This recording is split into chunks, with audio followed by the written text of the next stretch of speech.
Sa mapagpalang araw sa ating lahat, ako si Godfrey Quizon and this is my devotion for today, May 4, and ang topic po natin for today is bakit ang salvation ay by works din? So, grace. Ang ating scripture po for today is Ephesians chapter 2 verse 8 to 9. Babasahin ko po. For it is by grace you have been saved through faith, and this is not from yourselves.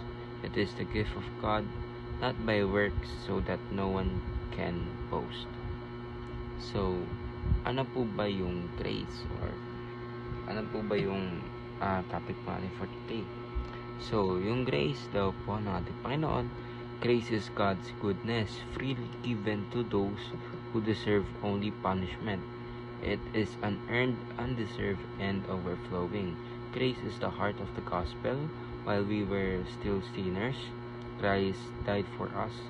This divine favor not only saves us, but also sustains us every day. Without grace, we are hopeless. With grace, we are transformed. So, ano po ba yung grace ng ating Panginoon is, of course, binigay niya po yung ating anak. Ibig sabihin yung grace is, of course, we are unworthy of all grace of our Lord and Savior Jesus Christ. Pero of course, kahit sinners tayo ay binigay niya po sa atin ng kanyang kaisa-isang anak na ang ating Panginoon sa Kristo, kahit na tayo po ay makasalanan at undeserving po ng kanyang pagmamahal. And yet, of course, binigyan pa rin po tayo ng gift of salvation ng ating Panginoon through our Lord and Savior Jesus Christ. So, makakamit mo na yung salvation. Salvation is by works if we can perfectly obey. So, ibig sabihin, nature nga po ng tao na magkaroon ng kasalanan kasi of course kinain ni Eva at Adan yung knowledge of truth and wisdom atin. Wisdom of good and evil. I don't know to be exact. So, kaya yung mga tao po is by nature makasalanan. So, sabihin yun is walang qualified para gawing by works yung kanilang salvation or yung pagkakaroon ng buhay na walang hanggan after mo mamatay. So, that is why kailangan lahat po tayo is kailangan po natin lahat na i-accept po ang ating Panginoon Hesus Kristo in order for us to be saved. Hindi po nakabase sa mga ginagawa po natin, kasi kung ibabase dapat po sa works, lahat katulad po ni Jesus Christ na walang ginawang kasalanan, perfect obedience. So ang ating second teaching po for today is